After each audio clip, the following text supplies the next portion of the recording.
প্রিয় সপ্তম শ্রেণীর শিক্ষার্থীরা, শুভেচ্ছা নিও। আজকে আমি তোমাদের বাংলা বিষয়ের নতুন বই সপ্তবর্ণা থেকে গদ্য চতুর্থ অধ্যায় শব্দ থেকে কবিতা এর কর্ম অনুশীলন কয়ের সমাধান করে দেব। প্রথমে তোমাদের বলবো, যারা আমার চ্যানেলটি সাবস্ক্রাইব করো নাই তারা আমার চ্যানেলটি সাবস্ক্রাইব করবে এবং আমার সাথে থাকবে। তাহলে চলো আমরা ক্লাস শুরু করি। গদ্য চতুর্থ অধ্যায় কর্ম অনুশীলন। লক্ষ্য করো 22 পৃষ্ঠায় দুটি কর্ম অনুশীলন দেওয়া আছে।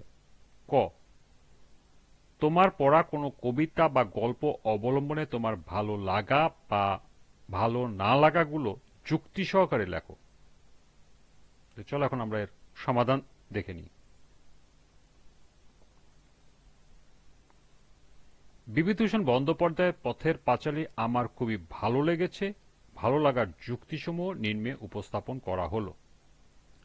পথের পাঁচালী উপন্যাসটি পড়ে ফেলি সেই ছোটবেলাতেই। এরকম একটি ধ্রুপদী উপন্যাস পড়ার মুগ্ধতা তো ছিলই, ছিল বিস্ময়ও। বিস্ময়ের কারণ, আমার নিজেরও বেড়ে ওঠা বাংলার নির্মিত এক পল্লীতে। পথের পাঁচালীর আখ্যানও এই পল্লীর প্রান্তর ঘিরেই। পড়তে গিয়ে আমি প্রতিটি মুহূর্তে উপন্যাসের কেন্দ্রীয় চরিত্র অপু ও দুর্গার বিচরণ ক্ষেত্র সেই নির্মিত পল্লী নিশ্চিন্দপুরের পথ ঘাট প্রান্তরে নিজেকে আবিষ্কার করেছি। যেন আমি অপু দুর্গার সাথে বাঁশবাগানে ঘুরছি, কাশফুলের মেলায় কিংবা ফসলের মাঠের আলে খেলছি, মেঠোপথ ধরে হাঁটছি, দূরের গ্রামের ট্রেন দেখার জন্য ছুটছি, মুষলধারে বৃষ্টিতে আমবাগান আর বাঁশবাগানে ভিজছি।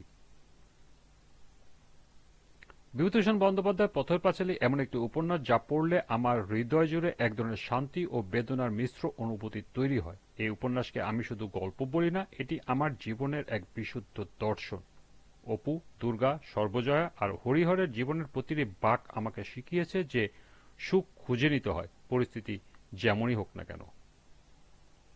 অপুর চোখ দিয়ে আমি শিখেছি জগতের বিস্ময় অনুভব করতে। ট্রেন দেখে তার সেই প্রথম মুগ্ধতা যেন আমার চোখে ভেসে ওঠে। দুর্গার সঙ্গে মেঠোপথ ধরে হেঁটে যাওয়ার সময় মনে হয়েছে যেন প্রকৃতির প্রতিটি কণা কথা বলছে। আর সর্বজয়ার মুখে দেখেছি দারিদ্র্যের ভারে নত এক মায়ের লড়াই, তবুও সন্তানদের জন্য তার নিঃস্বার্থ ভালোবাসা। পথের পাঁচালী আমাকে এক অদ্ভুত দৃষ্টিভঙ্গি শিখিয়েছে। জীবন যে কত সহজ হতে পারে, আবার কত কঠিন। একদিকে যখন দুর্গার অপু কাশবনের মাঝে ছোটাছুটি করছে, অন্যদিকে সর্বজয়া বাড়ি বসে সংসারের চিন্তায় বিভোর। এই দুই বিপরীত স্রোতের মাঝে জীবনের সত্যিকারের রূপ ধরা পড়ে। এই উপন্যাসের সবচেয়ে গভীর যে জিনিসটি আমাকে ছুঁয়ে যায় তা হলো এর গভীর মানবিকতা। বিভূতিভূষণ যেন বলতে চেয়েছেন, আমাদের জীবন অনেক সময় অর্থ আর সাফল্যের হিসাব নিকাশে হারিয়ে যায়, কিন্তু প্রকৃত সুখ লুকিয়ে আছে সেই ছোট ছোট মুহূর্তে। এক মুঠো ভাতের নিশ্চয়তা, মায়ের কোলে মাথা রেখে ঘুমিয়ে পড়া, কিংবা কাশফুলের সমুদ্রের মাঝে হারিয়ে যাওয়ার ইচ্ছে।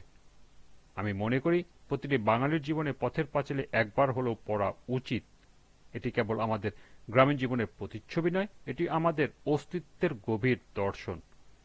এই বইটি পড়ার পর মনে হয় জীবনের প্রতিটি ক্ষুদ্র মুহূর্ত যেন এক একটি আশীর্বাদ লুকিয়ে আছে, শুধু আমাদের চোখ দিয়ে তা দেখতে জানতে হবে।